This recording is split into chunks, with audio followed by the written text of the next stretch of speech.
إلى رشيد الشيخ محمد بن عبد الكريم السلطان المدني إلى رشيد الشيخ محمد رشيد بن عبد الأبدي إلى رشيد الشيخ محمد زين بن عبد الغني وإلى أرواح آبائنا وأمهاتنا جدنا وجداتنا مشايخنا ومعلمينا بأن الله الكريم يتبشرهم بالرحمة والمغفرة بسر النبي وآل النبي لهم الفاتحة.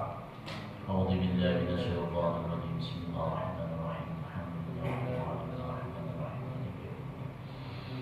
إياك نعبد وإياك نستعين اهدنا الصراط المستقيم صراط الذين أنعمت عليهم غير المغضوب عليهم ولا الضالين. السلام عليكم ورحمة الله وبركاته. وعليكم السلام ورحمة الله.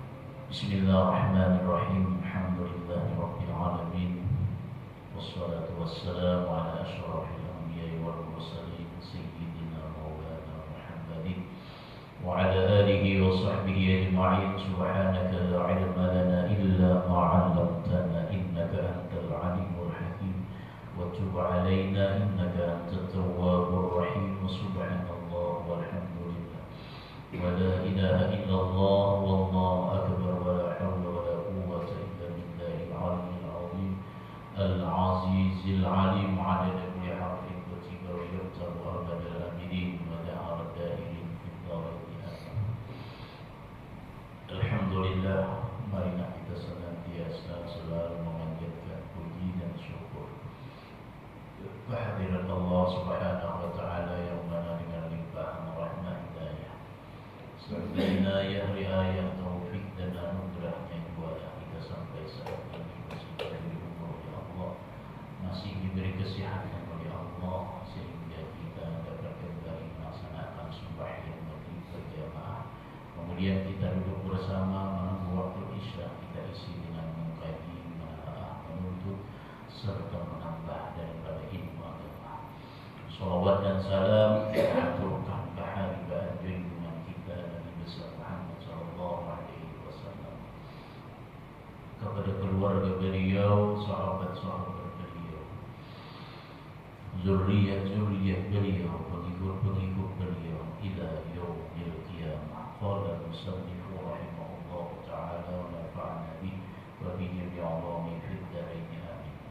Sambungan minggu yang telah lewat sampai kepada yang keenam daripada keuzuran-keuzuran yang tidak memutus akan i'tikaf yang berturut-turut. Apa yang keenam yang tidak memutus akan i'tikaf? Yaitu al-iddah. Iddah bini-bini idza kanat ghaira mutasabbibatin laha, apabila iddahnya bini-bini itu tiada disebabkan baginya. Seorang perempuan i'tikafnya ini umpamanya 5 hari. Di hari kedua timbul si bini-bini ini ditalak oleh lakinya. Satu. Lalu setelah talak itu jalanlah masa iddah. Yang namanya masa iddah itu berlaku setelah pengucapan talak. Talak ini ada 2. Ada talak hidup, ada talak mati. Bahasa kitanya lah. Artinya ada talak hidup, artinya hidup aja nang lagi nih, tapi ditalak membini. Ada juga ngarannya talak mati, artinya nang lagi mati. Ada iddah mati, ngarannya ada iddah cerai hidup. Makanya biasanya ada di kakak lah cerai hidup, ada cerai mati. Nah, iddahnya itu berbeda. Bila ingnya cerainya cerai hidup, artinya dicerai oleh lakinya, berarti 3 kali masa suci. 3 kali masa suci. Itu kalau ditangguh kalinya. Nah, 3 kali masa masa suci ini kan kalau diganggu bisa aja orang menghadapi haid dalam masih itu. Karena orang pernah kawan ini dia anak kawin dengan seorang perempuan ini janda, tapi masih masa idahnya lama banget. Tapi cerai hidup. Idahnya sebenarnya 3 kali masa suci. 3 kali masa suci. Masalahnya bini-bininya nang galuh nang janda ini kada haid. Ini nang alih. Kada haid bini-bininya. 2 bulan, 3 bulan hanya haid. Maka 3 kali masa suci. Lalu lawasnya boleh aja diobati sekira haid. Ada boleh. Nah jadi iddah orang yang ditalak lakinya 3 kali masa suci. 3 kali masa suci. Hitungannya kayak apa? Umpama bini-bini ketika ditalak lakinya dalam keadaan suci karena kada haid itu hitung 1 sudah. Kemudian haidnya ibu setengah bulan kemudian imbah haid 5 hari, apalagi haidnya setengah tadi 5 hari itu suci pulang 2 kali masa suci dah. Suci 2 ada tuh. Imbah itu haid pulang nih. Imbah haid suci pulang. Nah, imbah suci itu tuh 3 kali masa suci. 3 kali masa suci. Nah boleh tuh imbahnya tuh udah boleh tuh. Sudah boleh menikah. Makanya sekarang banyak orang perempuan nanginya itu kawin baru lagi habis masa iddah sudah kawin. Makanya harus teliti si pamulu nang mengawinkan nih. Takuni surat cerainya mana? Bila ada surat cerainya ada keterangan siapa umpamanya bahwa ini sudah selesai masa iddah. Bila tak kawini orang masa iddah, ini haram hukumnya. Kenapa? Bila ini masih masa iddahnya masih ada waktu nang mana ini itu kalau masih berbulikan kalau lakinya, kalau talaknya itu talak rij'i. Masih ada waktu sampai berbulikan.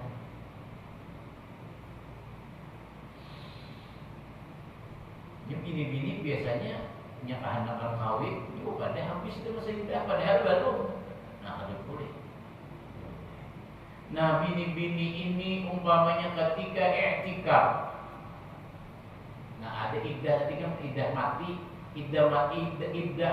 itu 4 bulan 10 hari.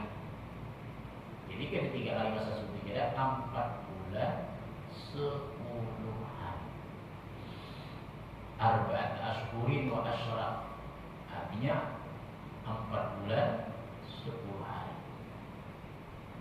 Nah, bini-bini ini ditalak oleh lakinya atau bini-bini nak i'tikaf ini meninggal lakinya, maka menjalanilah masa iddah. Masa iddah dijalani. Bila iddah itu artinya ditalak oleh nang laki bukan talak nang mati. Artinya orangnya hidup saja, maka sebenarnya wajib nang laki ini masih mengurusi nang bini nang ditalak ini. Wajib mengurusi. Kecuali bini nang ditalak ini orangnya durhaka awan laki, maka kada wajib laki-laki mengurusi. Nah, banyak laki-laki imbah ditalak bini udah dihidanikin kada, padahal masih wajib diurusi. Masalahnya ini perpisahan ini bukan karena durhaka, karena berbeda sebuah prinsip. Artinya dia dua lagi bini berbeda pendapat, berbeda umpamanya ini dan itu, lalu sepakat untuk berpisah. Karena ketidakjujuran sudah bukan karena durhaka. Nah, wajibnya mengurusi selama masa iddah. Bila sudah habis masa iddah, maka ada wajib lagi mengurusi. Jadi bini-bini yang di masjid tadi ditalak oleh lelakinya. Talak oleh lelaki, sulit. Orang di dalam masa iddah itu bagaimana di rumah sebenarnya. Nah itu dalam hukum badan dandin nggak boleh. Orang yang mati laki nih, orang nih mati laki, badan dandin nggak boleh dulu. Keluar rumah apa nama hajat seperlunya aja. Nah kita ada itu secara hukum. Nah di tempat kita ada hanya laki 7 hari meninggal, udah aksi pada nang sarajin, ada boleh. Ginju nyarat pada sarajin, waktu laki kan nyarat 5 ginju. Nah ini kita boleh. Habis akan dulu masa iddah. Aing dia anak kayak apa ginjunya, aing dia anak kayak apa aksinya umpamanya, tapi habis akan masa iddah. Habis akan masa iddah kalau laki mati ini, iddah mati tadi. Namun inya ini ditalak oleh lakinya bukan karena sebab inya. Tiba-tiba nang laki ini meninggal dunia umpamanya, nah maka inya keluar pada masjid. Padahal ketika 5 hari ini hanya 2 hari meninggal nang laki, keluar inya pada masjid. Nah selama inya keluar itu tuh, umpamanya contohnya keluar boleh ke masjid, inya ada putus daripada tatahu berturut-turut daripada inya itikaf tadi. Kan 5 hari inya berpada itikaf nih. Lalu 2 hari inya dijalani lalu keluar pada masjid, tapi karena inya menjalani masa iddah harus berada di rumah, karena menyambung 3 harinya boleh. Karena menyambung.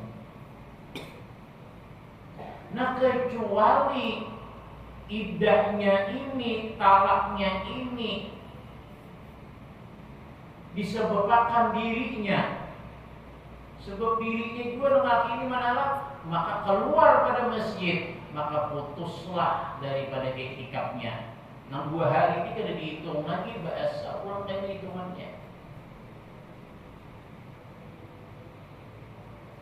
Yang ketujuh, ada musyahadah, menunaikan menjadi saksi, ta'ayyanat alaihi, nang tertentu atas dirinya, walam yumkin ada uha, kada memungkinkan oleh menunaikannya fil masjid, di dalam masjid.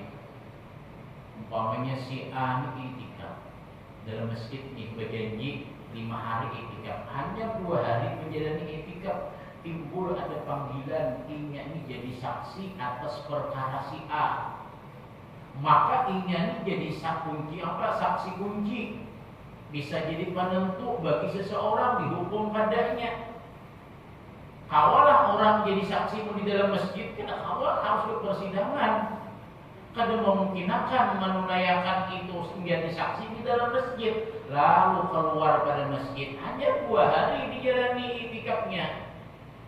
Nah lalu keluar pada masjid untuk menjadi saksi. Nah inya keluar menjadi saksi ini tuh 2 hari umpamanya, atau setengah harianan, di 2 hari udah setengah harianan, apakah putus tatabuknya berturut-turutnya inya dalam keadaan itikaf tadi. 2 hari tadi tetap dihitung. Karena imbah tuntung bersaksi dalam sebuah kasus yang tertentu tadi pada dirinya tadi, imbah selesai urusannya berbulik pulang ke masjid, maka berbulik ke masjidnya itu kada perlu niat lagi, sambung dia terus pulang 3 hari aja lebih nyambung. Nah itu kalau orang itu menunaikan menjadi sebuah saksi kunci, hanya tertentu awalnya jadi saksi, karena ada saksi yang lain yang menjadi saksi kunci, yang menentukan seseorang ini dipidana padanya, menentukan seseorang ini dihukum padanya.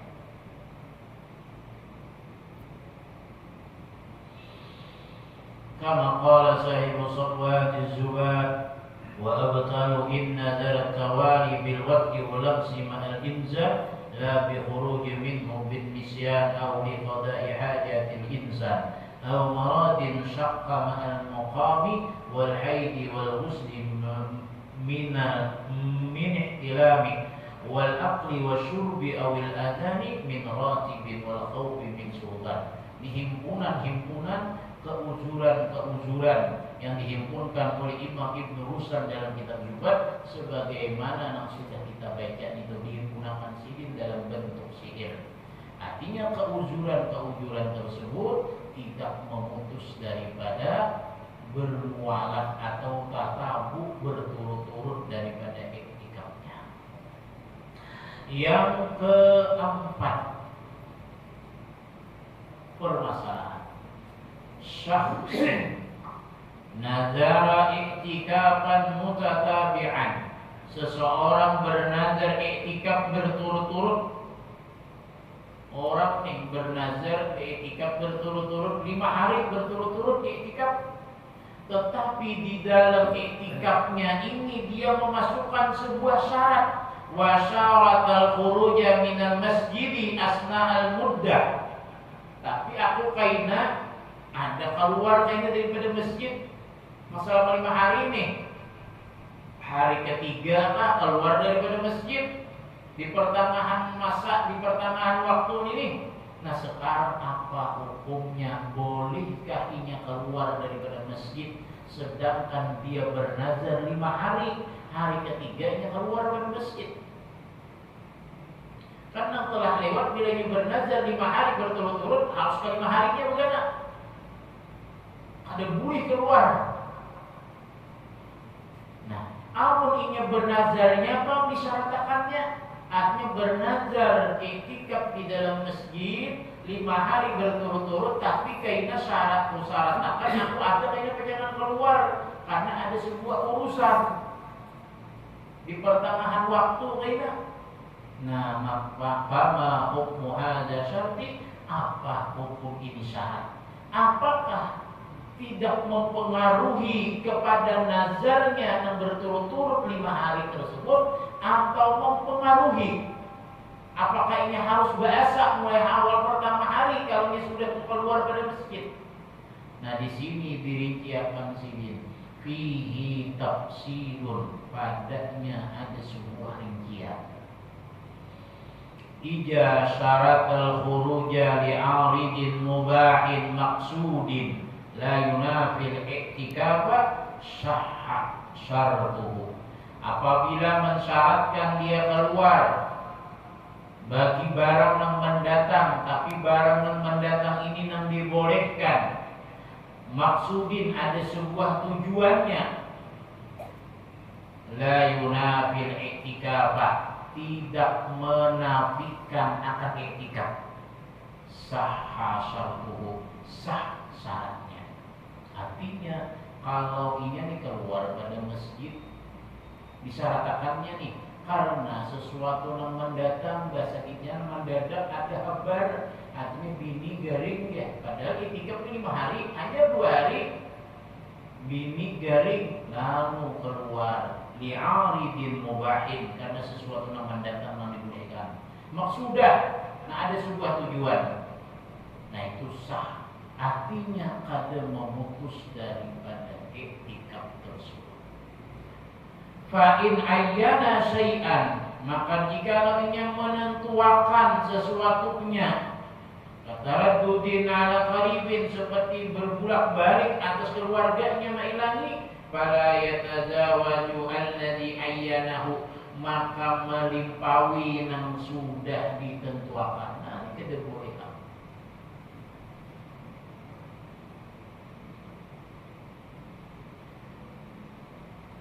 Artinya tertentu ditentuakannya, sesuatunya nih ditentuakannya udah.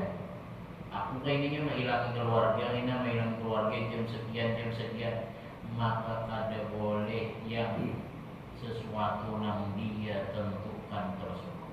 Wa illam yu'ayyin syai'an, maka jika dia kada menentukan sesuatunya, bal atlaqa, bahkan mutlak saja terjadi mendatang, fa yajuzu lahul khuruj yakhruju li kulli ghardin, maka boleh baginya keluar bagi setiap tujuan, walau duniawian, walaupun perkara dunia, mubahan yang dibolehkan.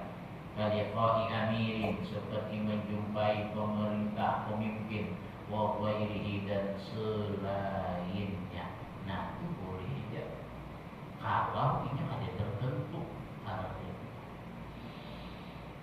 Yang kedua, idza syaratal khuruja la li'aridin, apabila dia mensyaratkan di dalam nazarnya itu akan keluar daripada masjid, tapi bukan bagi sesuatu yang mendatang. Ka'an qala, sepertinya berkata, illa ayyabdua lil khuruj, kecuali bahwasanya nampak bagiku keluar lainnya, awil aridin muharramin, atau yang mendatang tapi sesuatunya yang diharamkan. Kasarikatin, seperti pejangan menjunkan, awil maksudin, atau pada sebuah tujuan yang jelas. Aw munafin bil i'tikaf, atau menafikan bagi i'tikaf. Kajimai zaujatihi, seperti menjima biliknya, bala yasihu syartuhu, maka kada sah syaratnya, maka batal iktikafnya, maka bahasa hitungan 2 hari yang sudah iktikaf dijalaninya, maka bahasa hitungannya. Wala yanakhidu aslan, bahkan wala yanakhidu aslan, kada batal 2 sama sekali. Jadi sebuah kada sah syarat menjadi syarat tadi, disyaratkan tadi. Kalau inya sesuatunya itu ada mendatang, sudah ditentukannya. Nah, itulah ulasan daripada tentang etika. Jadi kalau kita simpulkan kesimpulan daripada etika, artinya ketika kita beretikaf di masjid, baik etikaf sunnah, baik etikaf wajib yang berupa nazar, maka jangan kada ingat ketika kita berada di masjid, kita harus berniat dengan niat etikaf. Kenapa demikian? Karena dalam hadis Rasulullah Sallallahu Alaihi Wasallam mengatakan, siapa yang iktikaf, man iktakafa huwa kanaqatin, faka'annama a'taka nasamatan. Siapa yang beriktikaf sepumat saja, sepumatnya kayak apa kadarnya, sekedar meminumnya onta akan banyak yang di wadah. Ada juga yang mengatakan riwayat hadis, sekedar lamanya seapa orang memarah susu unta. Bagaimana kita satu umat dengan kadar itu tuh berniat iktikaf, faka'an nama a'taka nasamatan, maka seakan-akan dia memerdekakan daripada hamba sahaya. Kan hamba sahaya ini budak nih, dimerdekakan, tidak dijual lagi, tapi dibikin merdeka dirinya. Nah, pahalanya itu sangat luar biasa, sangat luar biasa. Nah, barang satu umat kita iktikaf, tapi yang penting nanti ingat akan niat itu yang penting. Biar berada di masjid tapi tidak ada niatnya, percuma itu. Jadi ingat akan bila ketika kita berada di masjid, jangan kada ingat berniat dengan niat iktikaf. Apalagi orang antara maghrib dan isya di masjid umpamanya, di musalla, di langgar itu tidak termasuk. Tapi masuk dua berganda di tempat ibadah, memperbuat sebuah kebaikan jadi pahala juga, tapi kadang-kadang dibilang akan ini etika. Kenapa? Karena bukan masjid jami, bukan masjid jami.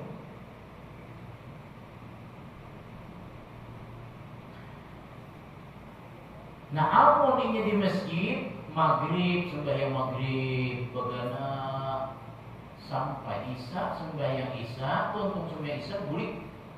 Rasulullah Sallallahu Alaihi Wasallam mengatakan dalam sebuah hadis, man aqaba nafsahu fima bainal maghribi wal isya'i fi masjidi jama'atin lam yatakallam illa bi salatin aw bi qur'anin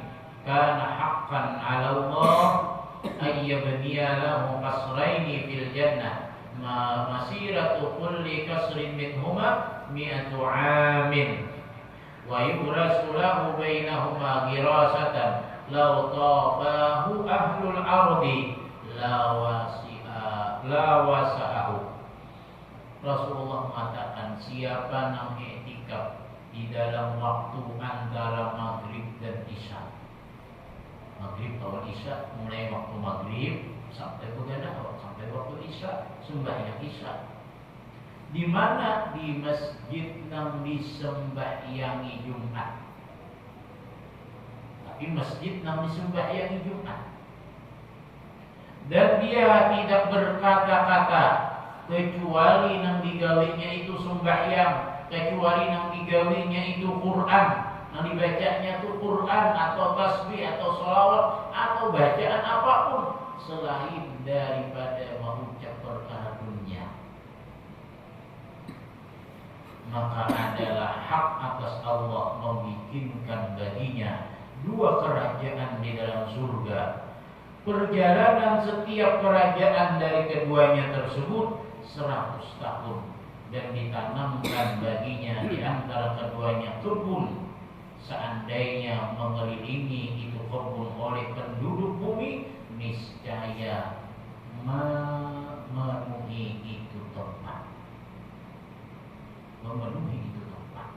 Ini keutamaan bagi orang mengiktikaf. Tapi syaratnya jangan berucap urusan dunia. Jangan berucap urusan dunia.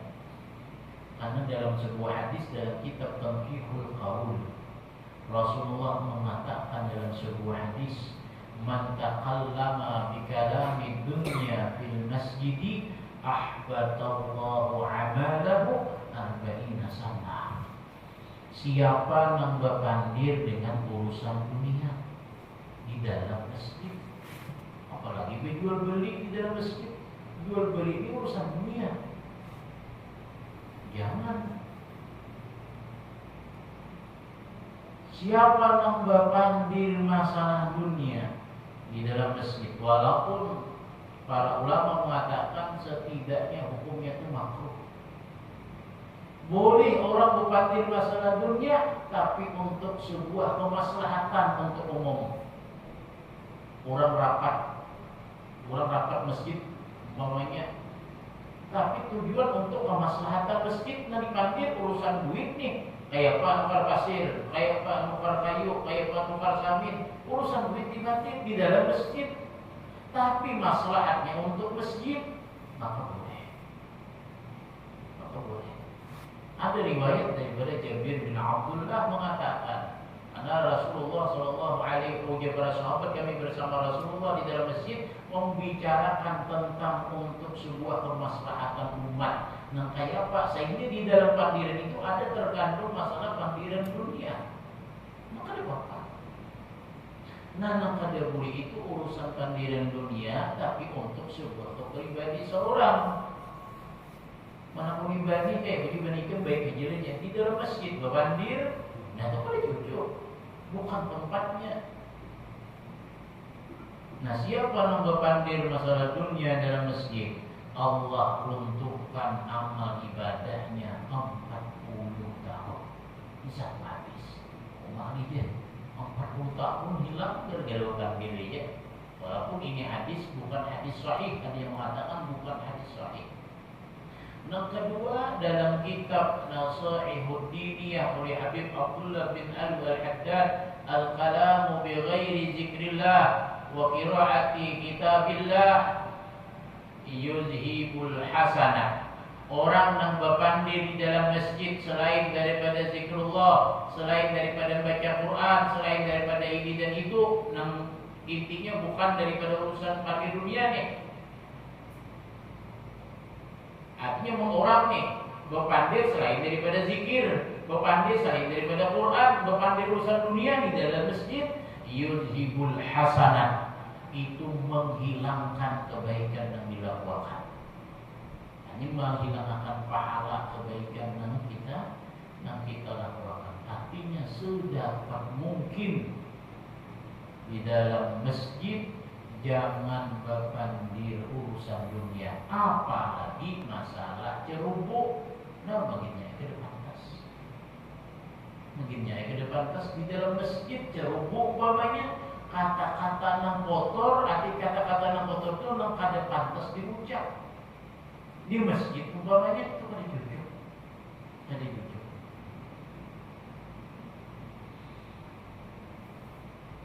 Nah, jadi ketika kita etika nang kita gawi napa ibadah, bila ada ibadah berabah aja lah. Ada apa? Asal jangan memperbuat sebuah perbuatan maksiat. Asal jangan berucap dengan ucapan urusan dunia. Nah, itu bainal maghrib wal isya. Adapun orang umpamanya maaf dia kada awal di masjid bagaimana karena ada langgar aja cukup dilanggar. Ini ada juga biar mohon maaf orang ini para kawan langgar rumah tapi sembahyang ke masjid. Seorang parah banget melanggar tapi sembahyang ke masjid. Baguslah, bagus sebenarnya, tapi melanggar di parah ini kada beisi. Mana afdalnya? Lebih baik beisi di sini. Kenapa? Karena bila ini sebenarnya lebih afdal malah ke masjid, ya ke masjid dan berkata buat apa diulah langgar?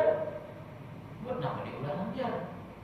Jadi baik diisi di sini daripada apa berangkat ke masjid. Dengan tujuan apa? Dengan tujuan mengisi tempat ibadah yang di parah tersebut. Walaupun kalau dibandingkan secara langgar dengan masjid, ya memang lebih afdal masjid. Lebih afdal masjid.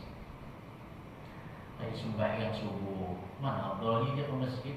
Ya lebih afdal memang secara tempat lebih afdal masjid. Tapi kondisinya karena kita parah awal langgar, lalu kita lebih afdal ke langgar. Kenapa? Kada akan terlaksana sebuah jamaah, namun tidak ada hadir ke masjid ke langgar sini. Namun asing-asingnya ke masjid, ibu kada terlaksana jamaah di sini. Nah, kada boleh. Nah, lalu sembahyang subuh di sini ada manfaat. Dalam hadis Rasulullah, man shalla salat al-fajr wa jalasa fi makanihi hatta tatlu'a asy-syamsu a'tahu Allah asyra khisalin. Siapa yang sembahyang subuh, kemudian dia duduk di tempatnya dan kada bangkit daripada tempatnya yang mulai sembahyangnya ini berjamaah kah? Di masjid kah, di langgar kah, di rumah kah, sembahyang subuh kada bangkit dari tempatnya, apalagi di masjid bertambah kayaknya pahalanya yang lain pula. Ini umpamanya di rumah aja nih ada berjamaah umpamanya, karena yang paling kulir berjamaah itu subuh dia. Makanya sembahyang subuh itu paling ganal pahala berjamaah, tapi paling kulir turun sedang berjamaah. Makanya diandaki ganal pahalanya. Nah, lalu kita sembahyang subuh berjamaah kada sembahyang kita kada bangkit daripada tempat duduknya sampai terbit matahari. Terbit matahari yang wayah ini nih kurang lebih jam 6. Karena subuh kan sungsung tuh. Kurang lebih jam 6. Nah, Allah akan beri 10 perkara. Jadi amun kawa ini mengawati setiap subuh, mengawat bila ada kawa seminggu sekali, bila ada kawa sebulan sekali, bila ada kawa setahun sekali, barang gawi akan diberi Allah Ta'ala 10 perkara. Artinya paling tadi duduk sejam, nggak sembahyang subuh, duduk berzikir atau baca Quran atau baca istighfar atau baca tasbih sementara menghadap waktu terbit matahari. Napa yang didapat? Yang pertama, taubatun qabla al-maut. Diberi Allah Ta'ala bertaubat darinya sebelum mati gawat. Karena kada sabaratan manusia dapat bertaubat sebelum mati menjemput dirinya. Bila orang mati dalam keadaan bertobat, kaman la dzambalahu, seperti orang yang ada diisi dosa. Yang kedua, barakatun fir rizki, berkah pada rizkinya. Orang yang sembahyang subuh kemudian duduk dia berzikir, sampai terbit matahari, diberi keberkahan pada rezekinya. Kayak pegarang rezeki yang berberkah itu, rezeki yang berberkah adalah rezeki yang mendorong kita dapat melaksanakan segala apa yang diperintah oleh Allah. Kadang kali kita mengetahui rezeki kita berberkah adanya bila kita kawat melaksanakan apa yang diperintahkan oleh Allah, beribadah kepada Allah, berarti itu rezeki yang kita dapat itu berkah. Yang ketiga, salamatun fi badani, selamat pada badannya. Selamat pada badan itu kayak apa maksudnya? Selamat badannya itu kada akan potong sedikit pun, diselamatkan oleh Allah. Kayak apa dia? Nama Allah potong kita, anggota kita ini apa? Iya penyakit. Penyakit apa? Penyakit nama Allah potong. Lepra, apalagi ada gula, nang banget kan bisa diamputasi itu. Nama Allah potong. Nah orang yang sembahyang subuh kemudian duduk dia sampai terbit matahari, maka orang itu diselamatkan oleh Allah Ta'ala awaknya daripada segala penyakit yang mengulahinya itu kurang. Yang keempat, mahabbatun bi qulubil khalqi, orang itu disenangi di hati-hati makhluk. Itu kada malik mencari. Ayo bagi saya kira orang itu senang melihat kita nih ketujuh senang hati. Nah makanya orang berdagang umpamanya, atau umpamanya orang yang public figure, saya kira disenangi orang apa? Caranya tidak lain adalah salah satunya sembahyang subuh, kemudian dia berzikir sampai terbit matahari.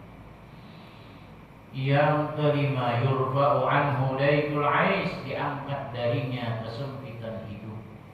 Nah kada mau sakit itu, makanya jadi orang bari asal bangun subuh aja,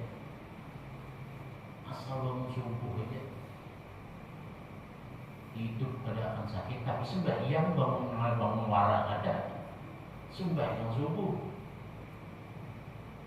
dihantar umpamanya ini subuh aja kada bangun, tapi kehandap ini. Kenapa? Karena orang yang bangun subuh kemudian dia sembahyang berzikir, yurfa'u anhu daikul ais, diangkat segala kesempitan hidupnya. Yang keenam, yakhruju minad dunya bikalimatil ikhlas, keluar dia daripada dunia dengan mengucap kalimat ikhlas, yaitu kalimat la ilaha illallah. Artinya orang yang mengamalkan sembahyang subuh kemudian dia berzikir sampai terbit matahari, orang itu nantinya matinya mengucap kalimat la ilaha illallah. Orang yang mengucap kalimat la ilaha illallah ketika dalam keadaan terakhir ucapannya, dakhalal jannah, masuk surga. Man kana akhiru kalamihi la ilaha illallah, dakhalal jannah. Siapa yang akhir ucapannya di dalam dunia kalimat la ilaha illallah, maka dia masuk surga. Yang ketujuh, yuwassa'u qabruhu, diluaskan akan kuburnya. Yang kedelapan, yu'ta kitabahu biyaminih, diberikan akan catatan amalnya di tangan kanannya. Yang kesembilan, yamurru 'ala sirat al-barqil lami', melalui titian siratal mustaqim seperti kilat yang menyambar. Yang ke-10, yadkhulul jannah bighairi hisab, masuk ke surga dengan tanpa hisab. 10 macam dapat. Nah, apalagi menggawinya di masjid, tambahan apa? Tambahannya dapat pahala iktikaf. Dapat pahala iktikaf. Sama memerdekakan satu orang hamba saya. Apalagi umpamanya ditambahnya lagi menggawinya dengan sembahyang berjamaah. Subuhnya nih tambahan lagi, napa tambahannya? Kutibat kahajjatin wa umratin tamatan tamah, dicatat baginya seperti orang berumrah, seperti orang berhaji, sempurna. Jadi nang 10 macam deh, itu nang ada berjamaah. Bila ingin berjamaah tambahan pulang. Keutamaannya apa? Pahala haji dan pahala umrah sempurna, pahalanya kada kurang sedikit pun. Tambah pulang itikaf pulang, makinnya pulang. Nah ini pahala kalau ini untuk sembahyang subuh, umpamanya di masjid sampai terbit matahari, duduk. Ada empat lagi sampai salaman, ada empatin kada bapak. Kenapa? Karena dia ada bangkit daripada tempat duduknya, mulai ini sembahyang tadi. Yang dilanggar kan biasanya kita bersalaman. Nah lalu tak bangkit udah. Nang nyaman tuh ketika di rumah atau mau yang ketika di masjid, tapi di ujung udah sembahyangnya kau ya. Ada empat nih. Anak-anak mengamalkan ini, maka akan mendapatkan perkara 10 perkara tersebut. Bahkan apabila dilaksanakan berjamaah subuhnya, dilebihkan oleh Allah, dicatat baginya seperti pahala haji dan pahala umrah yang diberikan Allah Subhanahu wa taala. Habis kemudian masuk kepada kitabul haji wal umrah, hanya membicarakan tentang bab masalah haji dan masalah umrah ila akhirih, wallahu a'lam bishawab. Mungkin itu saja yang dapat perlu sampaikan. Mudah-mudahan bermanfaat bagi diri dulu dan bagi diri sambian baradaan, dan mudah-mudahan Allah Subhanahu wa taala mengampuni dosa-dosa kita, dosa dua orang tua kita, dosa keluarga kita, dan mudah-mudahan Allah Subhanahu wa taala mematikan kita dalam keadaan husnul khatimah. Amin ya rabbal alamin. Wallahu muwaffiq ila aqwamit thoriq. Assalamualaikum warahmatullahi wabarakatuh. Al-Fatihah. Bismillahirrahmanirrahim. Iyyaka na'budu wa iyyaka nasta'in. Ihdinas siratal mustaqim. Shiratal ladzina an'amta 'alaihim ghairil maghdubi 'alaihim waladdallin. Amin ya Allah ya rabbal alamin. Bismillahirrahmanirrahim. Alhamdulillahi rabbil alamin. Wassallallahu ala sayyidina Muhammad wa ala sayyidina Muhammad. Allahumma anfa'na bima 'allamtana wa 'allimna ma yanfa'una wa zidna 'ilman. Walhamdulillah ala kulli hal wa na'udzu billahi min ahli an-nar. Wassallallahu ala sayyidina Muhammadin wa ala alihi wa sahbihi wasallam. Walhamdulillahi rabbil alamin. Silakan kalau ada pertanyaan.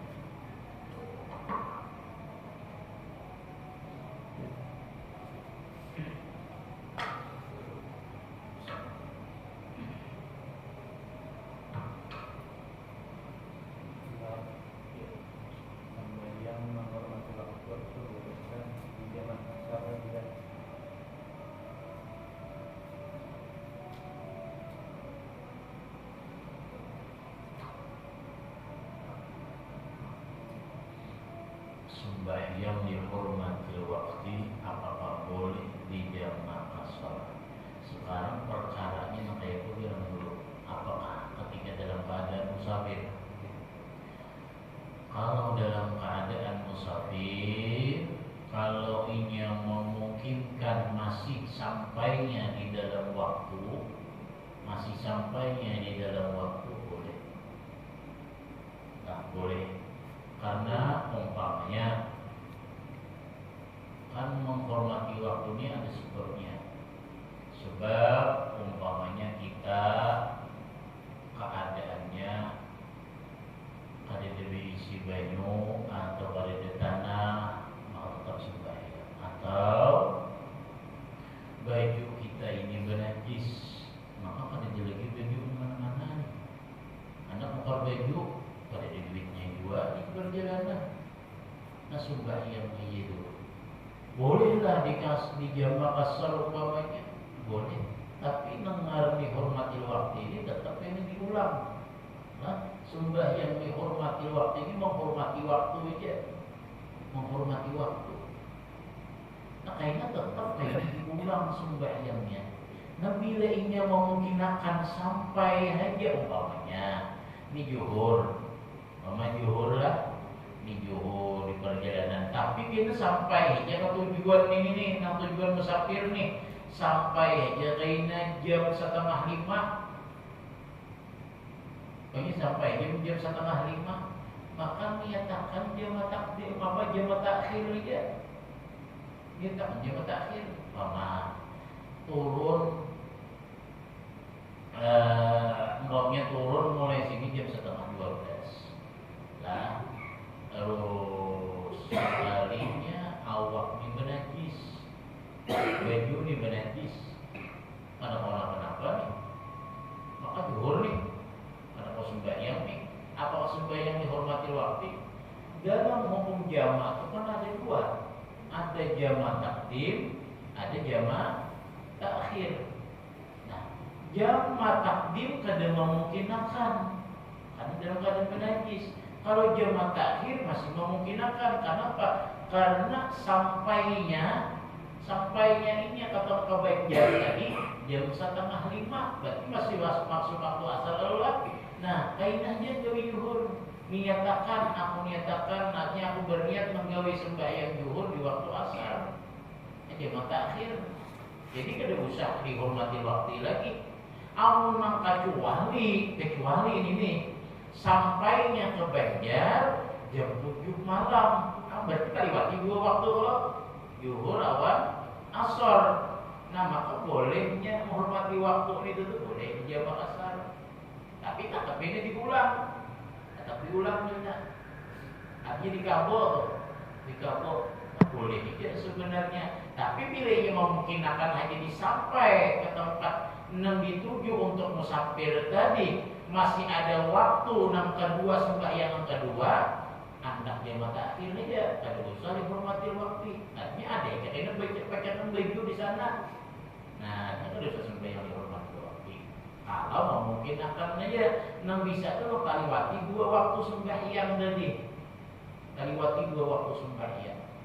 Karena orang yang dalam keadaan musafir itu mengqadha sembahyang itu boleh dikasar, asal hutangnya tuh hutang di dalam perjalanan juga sembahyangnya boleh dibayar di dalam perjalanan juga dalam keadaan dikasar, boleh. Artinya dihormati waktunya tadi di jamaah kasar, kayaknya bayarnya di jamaah kasar juga umpamanya boleh, atau dikasar aja bayarnya. Asal dengan catatan masih dalam keadaan musafir. Artinya qadha sembahyang dalam musafir itu boleh dikasar dengan catatan hutangnya dalam keadaan musafir, bayarannya pun dalam keadaan musafir. Mungkin ada